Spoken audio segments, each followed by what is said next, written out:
It is said Parvati ji once was taking bath in Kailash. So she took out the dirt of her body. And after that, she made one boy. And on that deep Pran Pradeshtha she did. He said, Ma, what can I serve? How can I serve? So Parvati ji said, stand outside and guard till somebody comes. Shivji came. Maharaj, he took one stick, he said, out. So Shivji said, Bhai, I am the husband. And this place belongs to me. Who are you?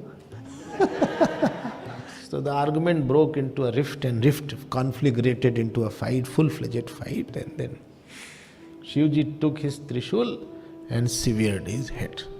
She said, what? You cut his head? Now her Kali form came at that time. Then Shivji went and he said, okay, first animal that I'll get, I'll cut his head and then I'll transplant the head on him, and then that will be your son.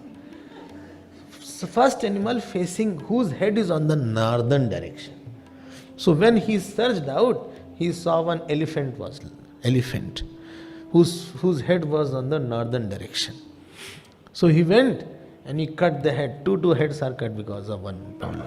So now he took the head and he put that head on that boy. Not that boy was very happy now. You see the philosophical aspect of the story. Parvati ji Shraddha. Shraddha always have to be protected. So if your faith is good, you are happy. If your faith is not okay, then you are disturbed. Faith should be protected against ignorance. Shivji represents knowledge. When knowledge is coming to meet the faith, then that knowledge should not be stopped from reaching the faith. The culmination of faith is that knowledge should be there. And therefore Shivji's task was to bring that elephant, and Shivji with the body, he had put the head of that. Now heart was of the faith and head was of the knowledge. Both are required. We require lot of faith also. As I told you, we require lot of love also, lot of bhakti also. So Ganapati represents the heart of Parvati. So tell me, if you had no heart, how will you listen to me? If I had no heart, how will I identify to everybody? You required head also.